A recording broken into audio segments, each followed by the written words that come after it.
Hello once again. Hello, how are you? Very good, man. Hey, I've got a question for you before we get into this one. Yeah. Did you ever want to be an actor? I just always wanted to be some sort of actor. But my problem was always remembering the lines. Oh, so you want to be an actor, now you're just a drama queen. Yes, whatever.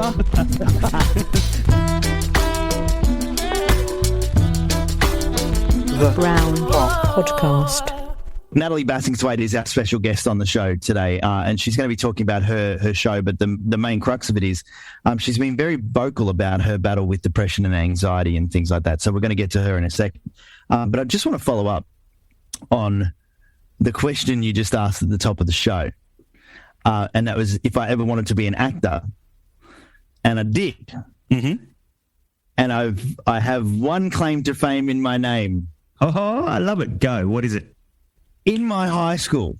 Oh, claim to fame coming up. I starred in a musical that was called The Dracula Spectacular, and Dracula was none other than Peter Andre. Oh, yes. And my character? Yeah. What was it? Was the village idiot. So not much has changed. I like it. That's very good.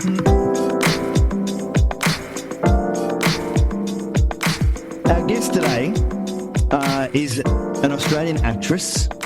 She's also a recording artist, and she is also deemed as a television personality. Oh, I like them. Yeah. Look, she's also been touring around the country doing stage plays and stuff like that, but she's got a new show out on the ABC called Space 22. Natalie Bassingthwaighte, hello, and thank you for joining us on the show. Thank you for having me. What a treat. I was desperately running around the house before because I actually have a copy of a movie you did from years ago. No, stop. What is it? It's not a Kim Kardashian one, is it? No, not one of them. Not. Where do you get a copy of that? It was a movie called Counter-Strike. Counter-Strike. Oh, my God. That's so funny. From years and years and years ago, because my wife was an understudy and I bought the movie one day just to show her what the finished product looked like. That's so funny. How great. Was it a good movie or was it a bad movie? That was one of your first, I had a ball doing it. I think it was one of the first things I ever did. So I was kind of like, the whole thing was just so new to me, and like having international actors in Australia, because we filmed in Australia. Look, I wanted to talk about the TV show Space 22. This is fantastic, and I think it's a great thing for people who suffer from mental illness and are wanting to get out of their comfort zone, but also it's okay to, and I hate the phrase, but it's okay to not be okay. Oh, I actually love it. I think it is. I think we've been putting on fronts for so long now and like trying to prove to everyone that we're all great and everything's amazing. And now it's social media. Oh my God, I'm perfect. Look at my perfect life. Look at my perfect house. Look at my perfect car. I'm like, oh my God, shut up already. Yeah. I've done it as well. And I'm like, what am I trying to do? Like, what is this all about? I think we need to start getting vulnerable and start opening up and start sharing, and yeah, I think it's time. I think that's what we're trying to achieve here with the podcast as well, to just actually bring it to the forefront and actually talk about it, because it's been buried for so long that both Christo and I in mid-40s, and it just really wasn't talked about through our teenage years or anything like that. No. So what we're doing now is trying to bring it to the forefront, and with the show that you're bringing out shortly, it's cohesive, and I think the story's slowly getting out there that it's okay, again, to not be okay. To not be okay. Yeah, I do. I just do love that phrase. I know it can probably be frustrating for some people, but we pretend too often, and I don't think we have to anymore. I think people are talking about it more, like you guys, and with the show, and there's and people are feeling like they're still nervous. Like I think they're still treading water a little bit. Like what's going to happen to me if I say I do. Like, remember when I first said it, I was like, oh my God, I've said it. Oh my God, I've said it. How much have I said? And it's a little bit like, what's that going to mean? And then about 5 years ago, I was just like, I think it's okay to talk about it instead of just pretending that I'm good, and that, I want people to not feel alone as well. Like, this is a tough life we're living at the moment. There's lots of stuff happening globally, and in our own backyards. And I think we need some more support and to not feel so separate from everything. I was watching the show and there was a gentleman on there, and you think about how far, and you'd hope that how far times have changed with the fact that one of the gentlemen in the first episode couldn't cut off a chicken's head when he was a kid. And the punishment was that his father backhanded him. What? And then literally kicked him until he was unconscious. No shit. And that story horrified me because, like, if you think, I mean, the punishment that people would have today would be phenomenal. You'd go to jail for 8 years. Yeah. But that story, I was almost crying while I was watching it. Yeah, well, Ray, his name's Ray. He's 66, right? So imagine that era of a gentleman coming out and talking about mental health. We're all mid-40s. We found it hard. Like, we didn't know you could talk about it in your 20s. Yeah. We didn't even know what it was, But he is, like, never really come out in this way to feel comfortable talking about it. But he tried so many other things. All the therapies under the sun, or different medications, different stuff. And he kind of comes from, I think, an engineering background, so he has quite a scientific brain. And I kept telling him that I'd been reading all this stuff about neuroscience, that we can change our thoughts and behaviors because our brain is malleable. And I just found that it's crazy. Awesome. I was like, wow, this is cool. Like, what can we do if we can do that? And he was like, oh, I've never heard that. And, I gave him this book. But look, he ended up just diving in and doing the work. And then you're right. He had some horrific stories of his childhood. And he would say, sometimes I wake up and I'm spewing that I'm bummed that I'm still alive. And like, what the hell? Like, that just killed me as well, But his transformation is mind-blowing. He'd never done art before. He thought it was a bit stupid, like, what's art going to do? He came from a completely different background. Yeah. And honestly, I think he's a changed man. He's a changed human being. What about the other people on the show? Do you think they've all changed as a result of the show as well? Yeah, look, I won't give too much away, but obviously it works for some and not all. But the changes that we did see were evident physically. Like, I was like, you could see how they stood differently, they walked differently, they communicated differently, their eyes were brighter. Like, it's so clear when you watch it from the first episode to the last. I'm not saying that it goes from shit to amazing. It goes up, down, and, some things they just hate and they get really frustrated and then they try and navigate their emotions. Some have like panic attacks halfway through and are like, oh my gosh, how do I, but they've got the support network there. Yeah, well, the best bit is we've got an arts psychotherapist, Nola Domin-Topless, part of the program, and so she helps support them through those scenarios. And the best thing that, because this happened during the filming, they were able to get help like in the moment. Whereas, like, if you have, I don't know if you guys have had panic attacks or depression or whatever you have, and then you're like, by the time you see someone, you're sort of fine. You're like, oh, I'm not fine. But until the next time. I can't, until the next time, I can't really tell you how it felt. It was just so bad. And then you're like, oh, it's really strange. So to have someone there right now. I've had that where I've been depressed and, I've battled depression for a long time. And you're right. By the time, like, you get past it and then you go and see the therapist and like, how are you? And you're like, I'm fine. And it's like, you're not fine because yesterday you were a crying fucking mess in the corner. Yeah. So I think the show is really special in the way that it deals with things that we can take away for the moments when they happen, definitely. And then also, you got to try this stuff. You never know, like, painting, you might do and you'll be like, nah, getting nothing out of it. But you might try and be like, damn, like, what is going on in my body? Because, again, I was witnessing them change as human beings and nothing else had worked, Some people, it didn't work. Some of the things didn't work out at all, So everyone is completely different. And that's, it's an experiment. So it is to really see if art and creativity can really help us with our mental health, ill health.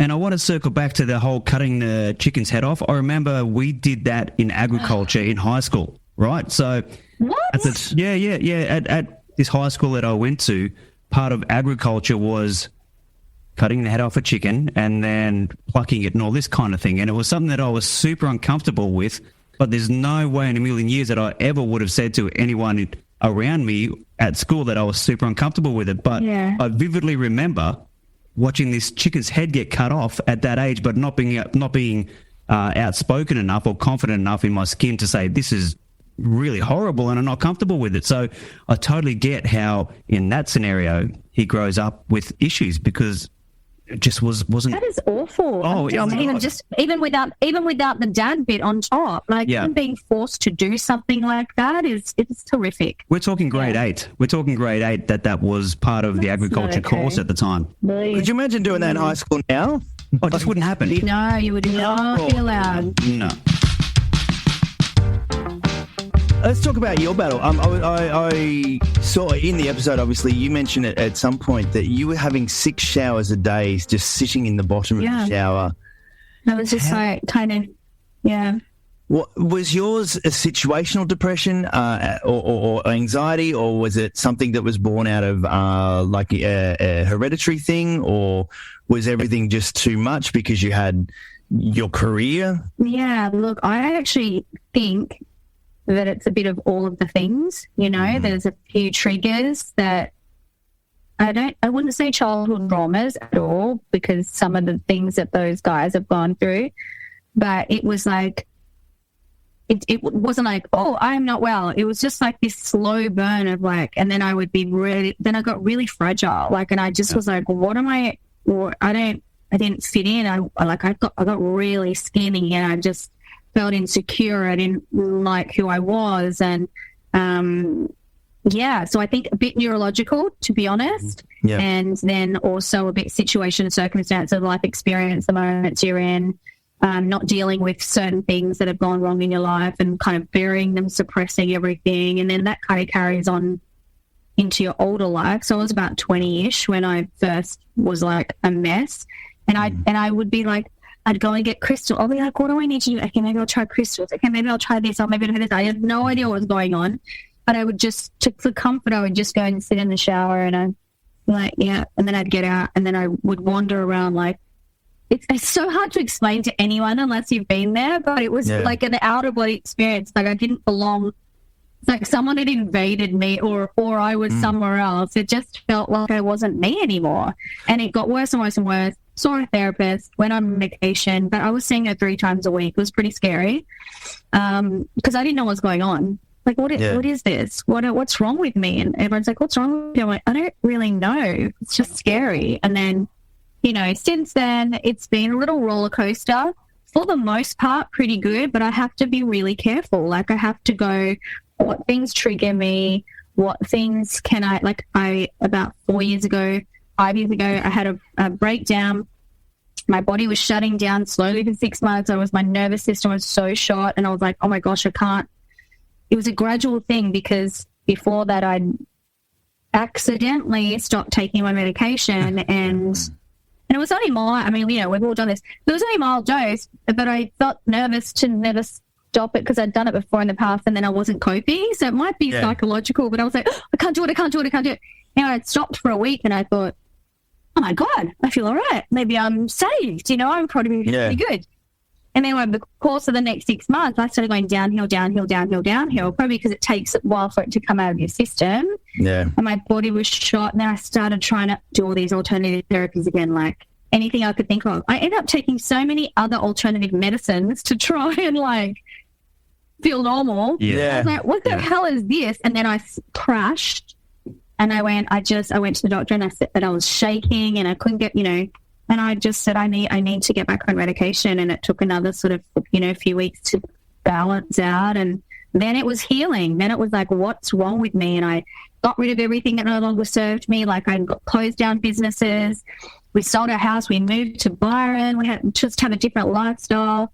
I started more therapies. I've been doing Reiki, physiology, and finding what works for me. So I found that I could never meditate. I don't know if you guys meditate. Yeah, no, I can't meditate. No, I do a little bit. So I'm going to try to get a minute in here and there just to calm the mind before work. But yeah, I could never. I'm like, you know, Yeah. and my friend said, you need to learn how to meditate. I'm like, babe, my head won't do that. And she goes, you have to learn. So I stuck with it. It was really annoying at first. I hated it and it was frustrating. My mind would go everywhere. But I just started to think to myself, don't think of it as meditating. You don't have to sit up and put your hands like this on your knees. I would lay down and just listen to it. It's better with earphones in for anyone who wants to try it. And there's little apps and stuff that do, it's like a 30-day thing. So it helps you learn how to do it at first. And now I can like meditate anywhere, anyhow. I can like just be on the plane and be like, and just zone out to like another space. I feel like I've had like so many hours sleep. It's been the best tool that I've had, but it took a while and I had to stick with it. So you got to push through, that worked.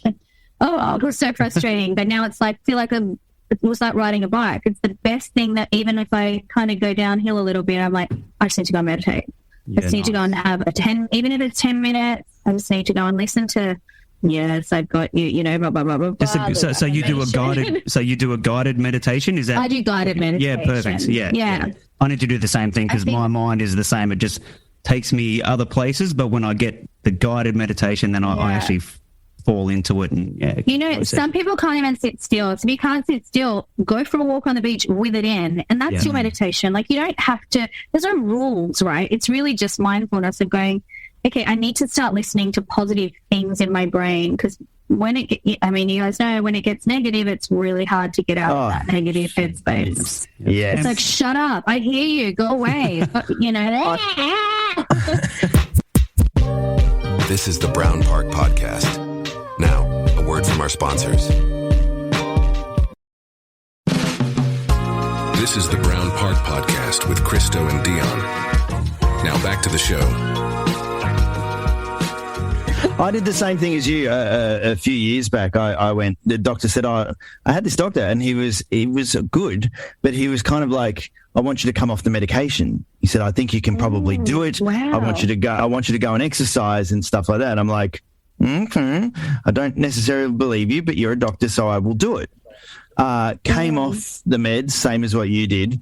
And did he guide you through it though? Like and slowly it was just slowly down until there was nothing. And about 6 weeks later, my wife came to me and went, I love you, but get the fuck back on the medication, please, because you are not the same person. You are a sad sack. Interesting, isn't it? Yeah. Yeah. So that's when I go, it's got to be neurological, right? In those times. Yeah, I mean, family. and do you know what? It's in, you know, my ancestors. Yeah, I hear you. I want to try again, but I want to try it with I swore to myself I wouldn't try it again after the last time, but I'm in such a better headspace now that I would really like to see whether I'm probably being an idiot. Like, don't do it. But that's the trick, right? You think that you're okay, and so you come off the meds, and then you realise it's the meds that are leveling you out. It was like I was just, I was like a completely different person, and it wasn't the me that I know. Like, you know, it's a scary person that's not happy. And that's interesting too, because my wife suffers from depression, and she was on the medication, and she did that for a little while. And then she listened to a book called The Miracle Morning, and she went through all this process she read this book, and she weaned herself off the medication and found that she could run her way out of depression. Now, it's not everyone can do it, but she managed to, I guess in her world, exercise and being using motion to create emotion sort of found her way out of it. So she says she ran her way out of depression. And she's done? I mean, she dips again, like here and there, but it's, again, I think it's very situational with her. But she was on the medication, and she's come and gone on the medication as need be. Yeah. But, it's one of those things that maybe, yes, I mean, there's medication that works for people. There's meditation. I mean, I don't think we need to be ashamed of it. No, not at all. This is what I want to say. It's like if you're on, when I was 20, when I first went on 22, whatever, my best friend was like, "What's wrong with you?" I'm like, "I don't know." And I started seeing a therapist, and I said, "Oh, she wants me to go on medication." She's like, "Why do you want to go on medication?" You know, and I said, "I don't, because I don't feel like I don't know what's happening to me. Like I felt so out of my body." And she said, why don't you bring your friend in? And he came in and she just said, it's like if you break your arm, you need to put a cast on it. You don't just leave it. Yeah. And you got a headache, you take a Panadol, Yeah, it's not.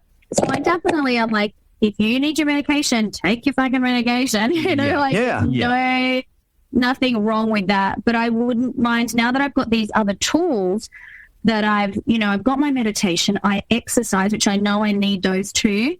And then I really want to get, I did like clay making, like a area, but I want to get on the wheels, the clay making. So actually get crafty, pottery wheel, like a ghost. I've got like this fancy ghost.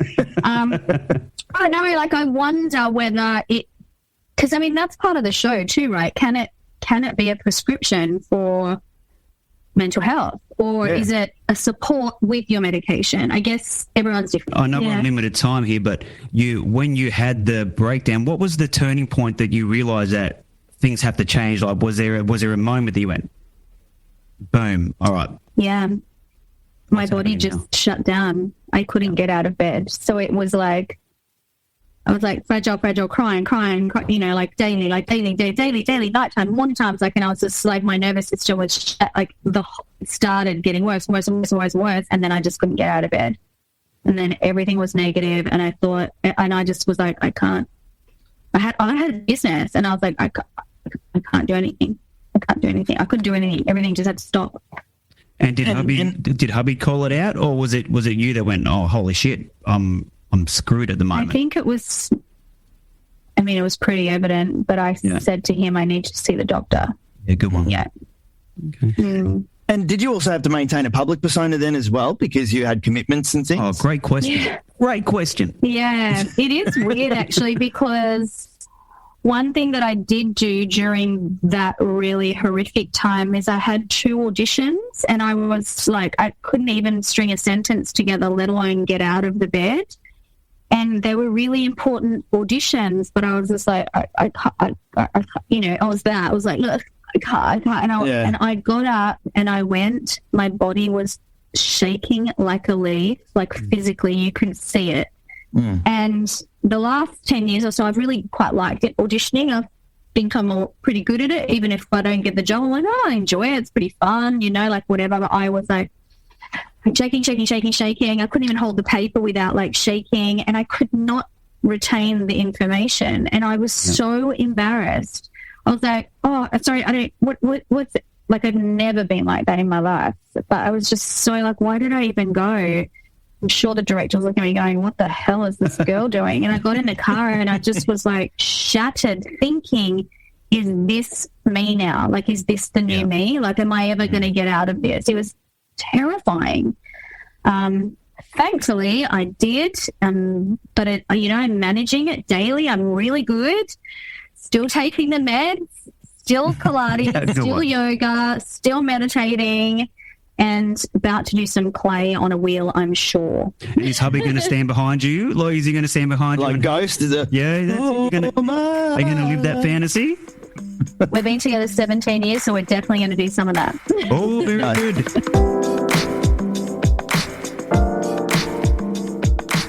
So how does music factor into your therapy? Are you still writing music? Are you still recording music? Are you still doing that? Writing. No, I'm not at all. But I'm performing. So I'm doing a show. I did a show last year. I'm doing it again this year called Jagged Little Pill, the Alanis Morissette musical. And I found it so therapeutic because it's quite traumatic. Like, there's a lot of trauma in the show, but it's also like this moment, like where it's a very spiritual show as well. But it releases, I feel like every night during the show, I kind of go through trauma, but then I get to release it every night, and it feels like a little healing. Like every night I'm going, and heal, and trauma, heal, and it takes a little bit away. And they say, vibrationally, music on a cellular level, as well as feelings or things that have happened in your childhood on a cellular level, get stuck. Do you know what I mean? Trauma can get stuck in your body, so you need to release, but vibrationally we can release and move and whatever with music. So I love that as well. I love that. And it does, when you're in a space when everyone's like, woo, like everything is going on in your body, endorphins are flying, it's good. Take me to a Metallica concert and I'm feeling that. Easy. So, and Alana says some of the songs are angry too, because she was angry at that stage in life. Good. Yeah. It's like, get it out. Some people are really nervous about that and some people can't. But I feel like if you don't get your stuff out, it will stay trapped. Yeah. And it doesn't mean like there's movement, right? It might move it. I don't think you ever like completely, I'm healed. We were saying to the participants at the beginning, this is an experiment and these are tools that you can take with you, but no one's here saying, oh my God, you're going to leave and you're going to be healed and you're never going to have struggles again. That's not what this is. It's how can I manage my mental health struggle on a day-to-day basis. I guess it's hoping to give them enough tools that when they dip, that they can use a tool in their tool belt and go, hang on, I'm feeling this, I'll use this process. 100%, yeah. Mm-hmm. And I think you've got to have a good support network around you as well. People that understand. Well, have you got? Do you? I do. I've got a great wife, family, great friends, but some don't. Some don't at all. And that's the really scary and sad thing at the moment is that people don't know where to go to and who to talk to if they don't have that support network, because you walk into a doctor, like we said before, it's 6 months down the track. Like, how do you get the support in the moment when you need it? So hopefully, again, with the show, I think at the end of every show, they're doing like showing you techniques and stuff that you can, or you log on to a link and you can, figure out ways that you can do it in the moment. So, yeah. There is no doubt that this show that you're doing now that's going to be released is going to bring it to the forefront, and you would hope that it's going to be okay to talk about it.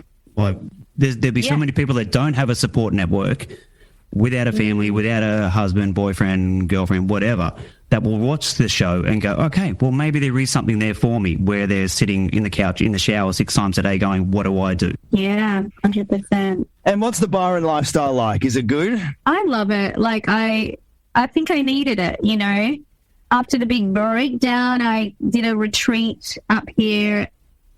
Maybe it was before the breakdown. I can't even remember. Anyway, I knew I had to move here. I was like, it was in the hinterlands. I didn't really go into town at all, but I, did a lot of healing and a little releasing. And I just was like, I feel like I really need this, but I think for the family, it'll be so good for us. And took a few years to, talk the old hubby into it, but we got there and we do really genuinely love it. And, you can pop into the city every now and then, but I'm always like, get me out. I just want to go back. And one last question before we let you go. I know we're talking about Space 22 on the ABC, but you're a large part of another TV show for a long time, and I believe you're reprising your role in Neighbours for the finale. I know. Has that already been done, or? No, I start on Monday. Oh, wow. I start next week, so I'm pretty excited. I'm there for the last 3 weeks of the series ever.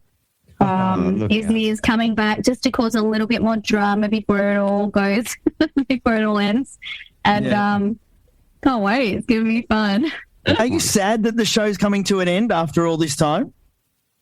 Look, when I heard, it just felt surreal. I was like, what do you mean? No, Neighbours. It's been 37 years since it's been on. So wow. I felt sad for the people that have been working on it for a long time and that are still working on it. I just feel grateful that I got to be a part of it, and I'm grateful that, I get to be there at the very end and be a part of Australian TV history. Space 22 on the ABC every week for a few weeks, but also if you catch this podcast later on, go and check it out on iView, because it is a sensational series that really tackles mental health, anxiety and all those sort of things.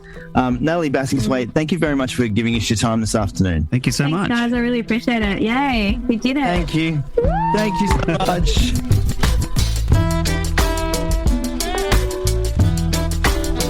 The Brown Podcast. Why are you happy? It's cool.